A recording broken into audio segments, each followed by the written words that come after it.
कोकणच्या हापूस आंब्याच्या नावाखाली मोठा घोटाळा सुरू असल्याचा आरोप आता समोर आला आहे। देवगड, रत्नागिरी आणि वेंगुर्ला हापूस या प्रसिद्ध ब्रँडच्या नावाने बाहेरच्या राज्यातील आंब्यांची सर्रास विक्री होत असल्याचा दावा बागायतदारांनी केला आहे।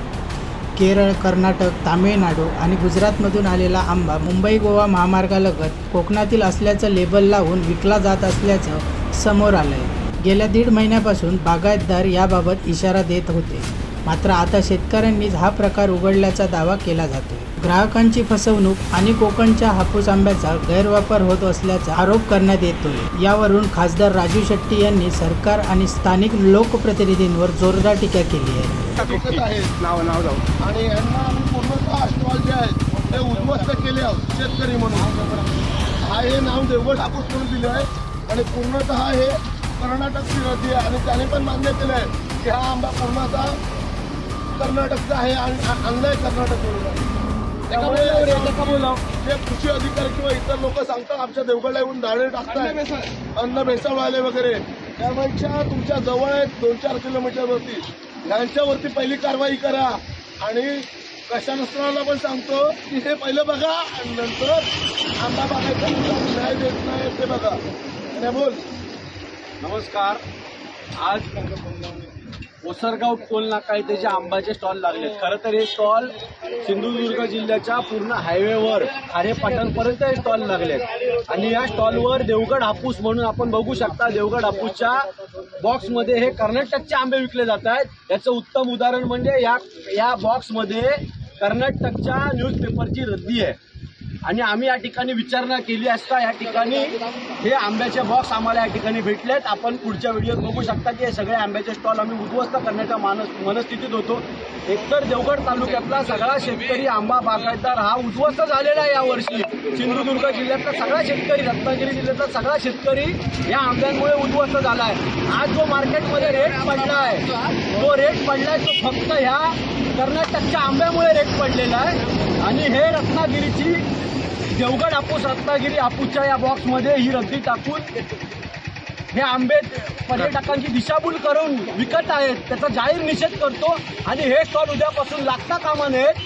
खरं तर देवगड तालुक्यातल्या आंबा बागायतदारांवर या ठिकाणी अन्न व औषध प्रशासनाने कारवाई केली, त्याचा व्हिडिओ गेल्या काही दिवसात आपल्यापर्यंत पोहोचला असेल, परंतु हे कर्नाटकचे आंबे विकणाऱ्या लोकांवर काही कारवाई होत नाही आहे। याचा आम्ही जाहीर निषेध करतो। त्यांच्याकडनं काय तुम्हाला पैसे मिळतात काय हे या ठिकाणी जाहीर करायचं आहे अन्न व औषध प्रशासनाने।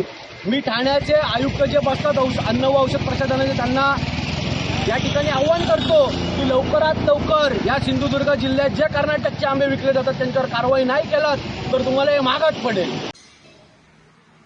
बाहेरच्या राज्यातील आंबा, विशेषतः केरळ, कर्नाटक, तामिळनाडू, गुजरात, कोकणातला देवगड हापूस, रत्नागिरी हापूस, वेंगुर्ला हापूस या नावानं राजरोसपणानं विकला जातोय हे गेल्या 1.5 महिन्यापासून मी सातत्यानं सांगत आलेलो होतो।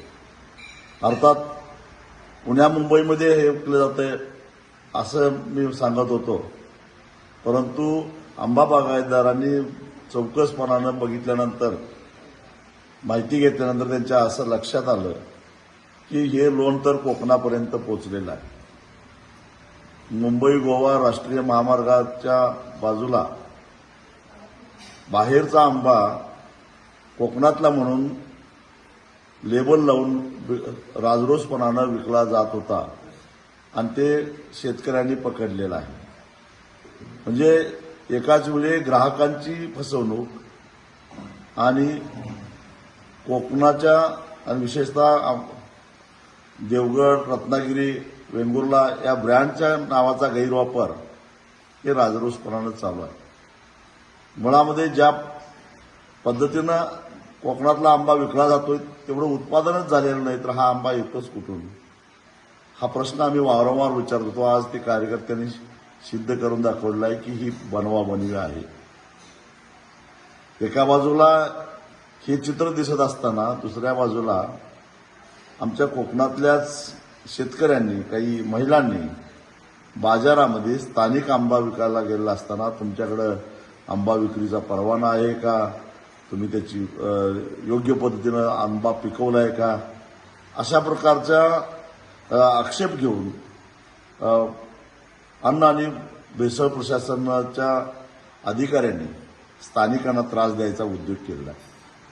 एकूणच काय, कोकणातल्या लोकांना सुखानं जगूनच द्यायचं नाही असं सरकारनं ठरवलंय का?